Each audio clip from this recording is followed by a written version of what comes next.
दोस्तों, मेरे चैनल में आप सभी का स्वागत है। आज हम लोग पढ़ेंगे नाइट्रोजन साइकिल। नाइट्रोजन वायुमंडल में 78% उपस्थित है।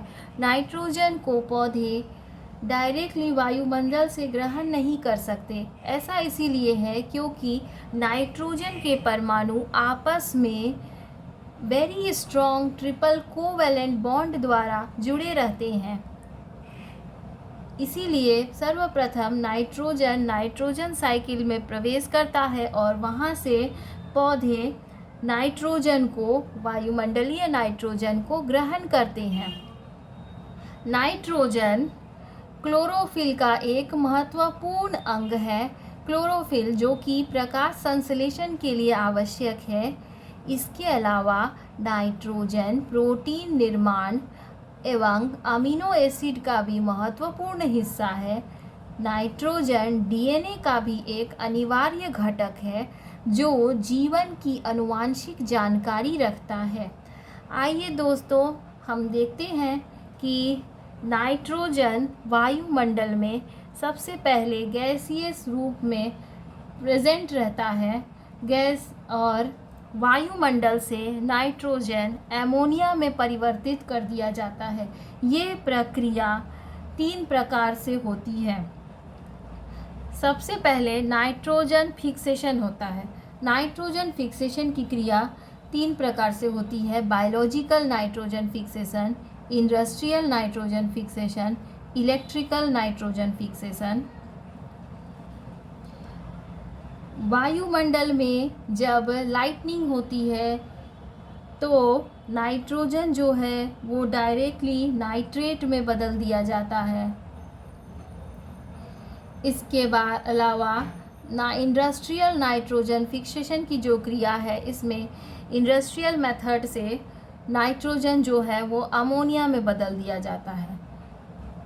और इसके अलावा जो तीसरी प्रक्रिया है वो है बायोलॉजिकल नाइट्रोजन फिक्सेशन। वायुमंडल में कुछ सूक्ष्म जीव पाए जाते हैं जो कि वायुमंडलीय नाइट्रोजन को एमोनिया में बदल देते हैं। अमोनिया में जब नाइट्रोजन बदल जाता है तो वहाँ से यह नाइट्रोजन नाइट्रेट में बदलता है। ये क्रिया 2 प्रकार के बैक्टीरियल समूहों द्वारा की जाती है। पहले अमोनिया को नाइट्राइट में बदला जाता है।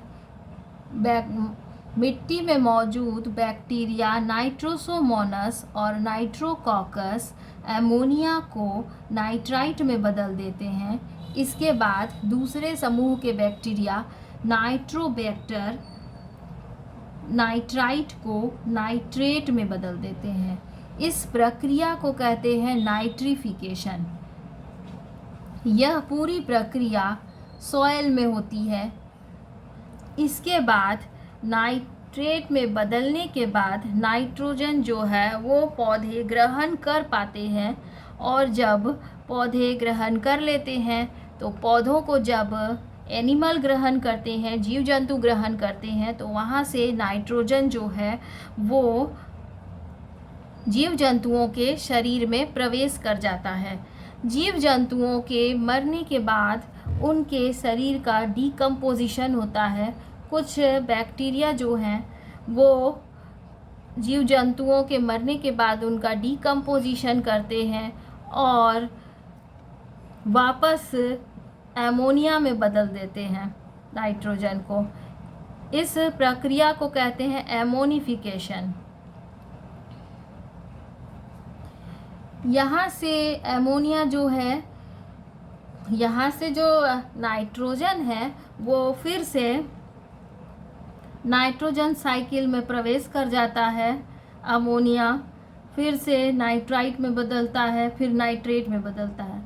नाइट्रेट में बदलने के बाद यहाँ पे कुछ हिस्सा जो है, कुछ बैक्टीरिया पाए जाते हैं जो कि नाइट्रेट से नाइट्रोजन को एटमॉस्फेरिक नाइट्रोजन में बदल देते हैं। इस क्रिया को कहते हैं डीनाइट्रिफिकेशन।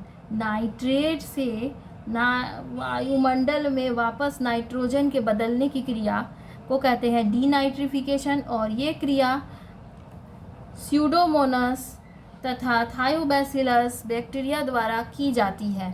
तो इस तरह से नाइट्रोजन वायुमंडल में घूमता रहता है और ये प्रक्रिया होती रहती है। इस प्रक्रिया में एटमॉस्फेयर, वायुमंडल, मिट्टी, सॉयल और बायोमास यानी एनिमल और पेड़ पौधे तीनों शामिल हैं और ये चक्र चलता रहता है। इस चक्र के महत्वपूर्ण स्टेप्स हैं नाइट्रोजन फिक्सेशन, दूसरा है एमोनिफिकेशन, तीसरा है नाइट्रिफिकेशन, चौथा है डीनाइट्रिफिकेशन। एमोनिफिकेशन 3 तरीके से होता है मुख्य रूप से। एटमॉस्फेरिक नाइट्रोजन फिक्सेशन जो कि लाइटनिंग द्वारा होता है, इंडस्ट्रियल नाइट्रोजन फिक्सेशन और बायोलॉजिकल नाइट्रोजन फिक्सेशन। उम्मीद है दोस्तों आप लोगों को अच्छा लगा होगा नाइट्रोजन का ये चक्र। मेरे चैनल को लाइक और सब्सक्राइब करें अगर आपको मेरे वीडियो अच्छे लगे तो। Thank you.